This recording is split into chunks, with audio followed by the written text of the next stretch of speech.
मार्कंडेय महादेव मंदिर उत्तर प्रदेश के धार्मिक स्थलों में से एक है। विभिन्न प्रकार की परेशानियों से ग्रसित लोग अपने दुखों को दूर करने के लिए बनारस से लगभग 27 किलोमीटर की दूरी पर स्थित इस मंदिर में आते हैं। वाराणसी के चौबेपुर में स्थित ये वही गांव है जिसे काशीराज दिवोदास ने दूसरी काशी के रूप में बसाया था। वर्तमान समय में ये गांव कैथी नाम से प्रचलित है। दोस्तों, भारतीय जनमानस को आज भी तीर्थ स्थलों पर सिद्धि और शांति प्राप्त होती है। समय समय पर पृथ्वी पर ऐसे तपस्वी पैदा हुए हैं जिन्होंने अपने तप के बल पर भाग्य की लेखनी को पलट दिया है। गंगा गोमती के संगम पर स्थित मार्कंडेय महादेव तीर्थ धाम इसकी अनुपम मिसाल है। चौबेपुर के कैथी ग्राम के उत्तरी सीमा पर बना ये श्री मार्कंडेय धाम अपार जन आस्था का प्रमुख केंद्र है। इस मंदिर का इतिहास भी बड़ा ही रोचक है। मार्कंडेय महादेव मंदिर से जुड़ी प्रचलित कथा के अनुसार मृकंड ऋषि तथा उनकी पत्नी मरंदती दोनों पुत्रहीन थे। मृकंड ऋषि की घोर तपस्या के बाद भगवान शंकर के आशीर्वाद से मार्कंडेय ऋषि पैदा हुए, लेकिन उन्हें आयु दोष था। बालक को मृकंड ऋषि ने शिक्षा देने के लिए आश्रम भेजा। समय बीतने के साथ बालक की अल्प आयु की चिंता मृकंड ऋषि को सताने लगी। दोनों दंपति दुखी रहने लगे। मार्कंडेय जी को माता पिता का दुख न देखा गया। वे कारण जानने के लिए हठ करने लगे।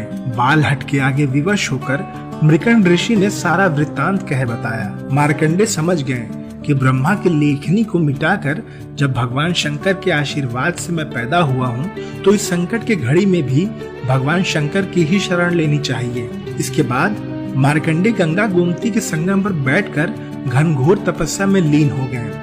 शिव पार्थिव वाचन पूजा करते हुए उम्र के 12 साल बीतने को आए। एक दिन यमराज ने बालक मार्कंडेय को लेने के लिए अपने दूत को भेजा। भगवान शंकर के तपस्या में लीन बालक को देख यमराज के दूत का साहस टूट गया। उसने जाकर यमराज को सारा हाल बताया। तब जाकर यमराज स्वयं बालक को लेने भैंसे पर सवार होकर आए। माना जाता है कि जब यमराज बालक मार्कंडेय को लेने आए तब वह शंकर जी की तपस्या में लीन था। बालक मार्कंडेय का ध्यान तोड़ने के लिए यमराज दूर से भय दिखा प्रहार करने लगे। तब मार्कंडेय जी घबरा गए और उनके हाथ से शिवलिंग जमीन पर जा गिरा। शिव पार्थिव गिरते ही मृत्यु लोक से अनादि तक शिवलिंग का स्वरूप हो गया।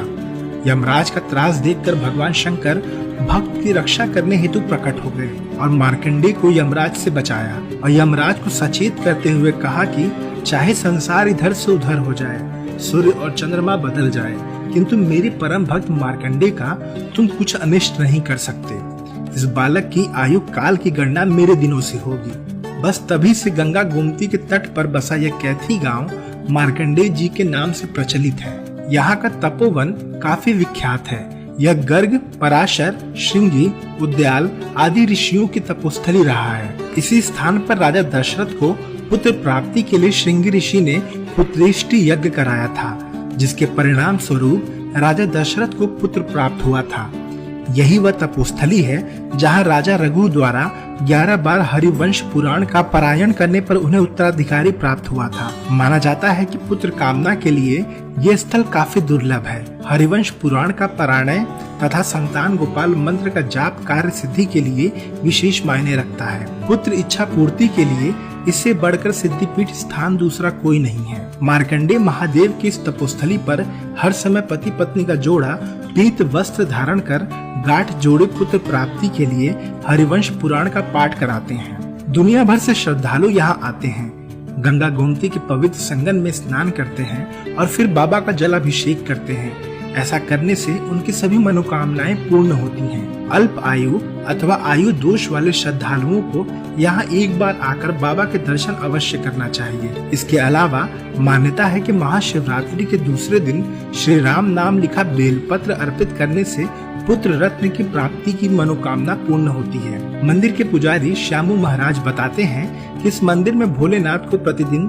चंदन अक्षत के साथ साथ भांग, धतूरा, दूध, जल और बेलपत्र इत्यादि का भोग लगाया जाता है। इसके अलावा मंदिर में प्रतिदिन मंगला आरती, शयन आरती और मध्याह्न आरती के रूप में बाबा की 3 बार आरती भी की जाती है। मंदिर के ही एक दूसरे पुजारी बजरंगी गिरी बताते हैं कि इस मंदिर में बाबा को प्रसन्न करने के लिए महामृत्युंजय मंत्र और ओम नमः शिवाय का जाप का विशेष विधान है।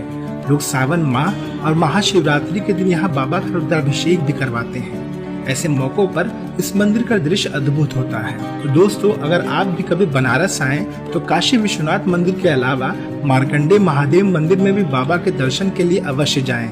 इस वीडियो में बस इतना ही। हम आशा करते हैं कि ये वीडियो आपको जरूर पसंद आया होगा। अपने सुझाव हमें कमेंट्स के माध्यम से देते रहें। नमस्कार।